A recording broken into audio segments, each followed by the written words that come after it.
5 وقت اذان دیتے ہیں اور ہمارے پوتر تالاب کو ہاتھ منہ دھو کر برشت کرتے ہیں، یعنی کہ ان کو ناپاک کر دیتے ہیں، اور تو اور ہمارے دھرم کے خلاف باتیں کرتے ہیں۔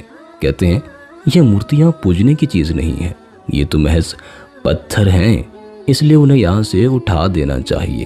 راجا نے فقیروں کو پیغام بھجوایا،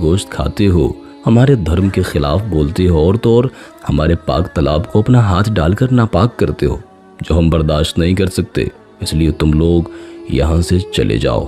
آپ رحمۃ اللہ تعالی علیہ نے فرمایا، ارے اور بھی تو اتنی دنیا آتی ہے، ہمارے پانی لے لینے سے کون سی کمی آ جائے گی آخر اس میں؟ لیکن وہ کہنے لگے، وہ سب ہمارے اپنے دھرم کے لوگ ہیں اور تم دوسرے دھرم کے ہو، آئندہ تم لوگوں نے تالاب کو ناپاک کیا نا، ہم سختی سے پیش آئیں گے۔ آپ رحمۃ اللہ تعالی علیہ نے حضرت قطب الدین بختیار کاکی رحمۃ اللہ تعالی علیہ سے فرمایا، قطب، شاید یہ لوگ آئندہ ہمارے پانی لینے پر کوئی فساد برپا کریں گے، جاؤ ایک مشکیزہ پانی لے آؤ تاکہ ضرورت کے وقت کچھ پانی تو موجود ہو۔ لہذا حضرت قطب الدین بختیار کاکی رحمۃ اللہ تعالی علیہ نے ان کافروں سے فرمایا، ارے بھائی ہمیں مشکیزہ تو بھر لینے دو۔ وہ اس شرط پر مان گئے کہ تمہارا جسم پانی سے چھونا نہیں چاہیے۔ حضرت قطب الدین بختیار کاکی رحمۃ اللہ تعالی علیہ تالاب کی سیڑھیوں پر جا بیٹھے اور مشکیزہ پانی میں ڈبو دیا۔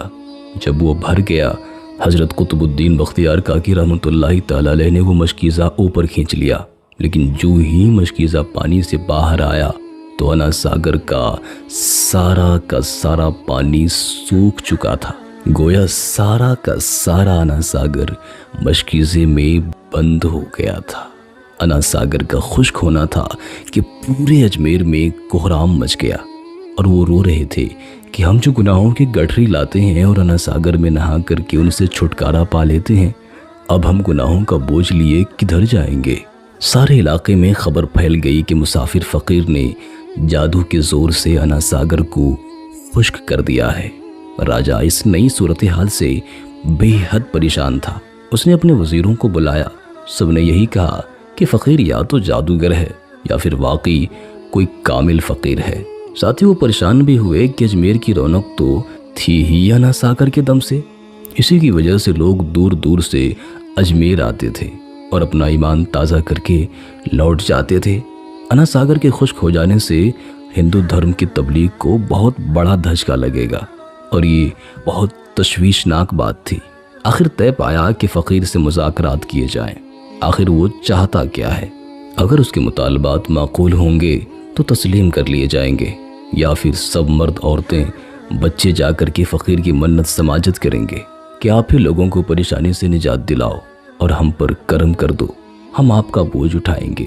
ہم پاپ کا بوجھ اٹھائے کدھر جائیں گے اور کیسے سکون پائیں گے؟ یہ تجویز زیادہ آسان تھی، لہٰذا تمام لوگ خواجہ صاحب رحمۃ اللہ تعالی علیہ کے پاس آئے اور بولے، بابا تم بھی وضو کر لیا کرنا، لیکن بھگوان کے واسطے ہمارا انا ساگر ہمیں لوٹا دو۔ آپ نے حضرت قطب الدین بختیار کاکی رحمۃ اللہ تعالی علیہ سے فرمایا، جاؤ قطب، مشکیزہ واپس تالاب میں ڈال آؤ۔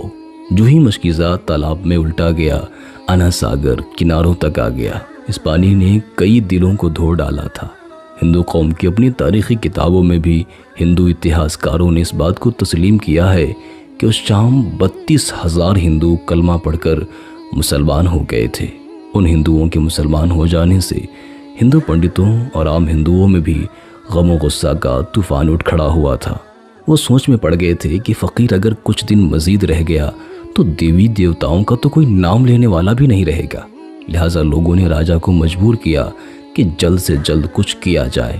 راجہ نے مندر کے بڑے پنڈت رام دیو کو بلایا اور اسے بابا صاحب رحمۃ اللہ تعالی علیہ سے مناظرہ کر کے جلد سے جلد انہیں ہرانے کو کہا اور اجمیر سے باہر نکال دینے کا حکم دیا۔ رام دیو اپنے وقت کا مانا ہوا پنڈت تھا، جس کے علم قابلیت کی دور دور تک دھوم مچی ہوئی تھی۔ اس نے راجہ کو یقین دلایا کہ جلد ہی راجہ کو کوئی اچھی خبر سنائے گا۔ رام دیو خواجہ صاحب رحمۃ اللہ تعالی علیہ کے پاس آیا اور الٹے سیدھے سوالات کرنا شروع کر دیے۔ خواجہ صاحب رحمۃ اللہ تعالی علیہ نے خاموشی اختیار کیے رکھی۔ جب رام دیو نے حد سے زیادہ بڑھ کر شور مچانا شروع کیا تو خواجہ صاحب رحمۃ اللہ تعالی علیہ نے اس کی طرف آنکھ اٹھائی اور مسکرا کر فرمایا، رام دیو تو شور مچا رہا ہے اور میں تیرے ماتھے پر ایمان کا نور چمکتا ہوا دیکھ رہا ہوں۔ اس نگاہ اور اس لہجے میں نہ جانے کیا جادو تھا کہ رام دیو قدموں میں گر گیا اور روتے ہوئے بولا، بابا جس دھرم کے تم ہو اسی دھرم میں مجھے بھی شامل کر لو۔ سب لوگ جو مناظرہ دیکھنے آئے تھے دیکھتے ہی رہ گئے، حیران تھے، پریشان تھے کہ آخر یہ کیا ہو گیا۔ جو خریدنے آیا تھا وہ خود بک چکا تھا، جو جیتنے آیا تھا وہ آج ہار چکا تھا۔ پنڈت رام دیو خواجہ صاحب رحمۃ اللہ تعالی علیہ کے ہاتھوں پر مسلمان ہو چکا تھا۔ سبحان اللہ۔ دوستوں، اللہ والوں کی یہی شان ہوتی ہے، جب وہ اللہ کے ہو جاتے ہیں تو ساری دنیا ان کی ہو جاتی ہے۔ اللہ تعالیٰ سے دعا ہے کہ ہم سب کو بزرگوں کے نقش قدم پر چلنے کی توفیق نصیب فرمائے۔ آمین ثم آمین۔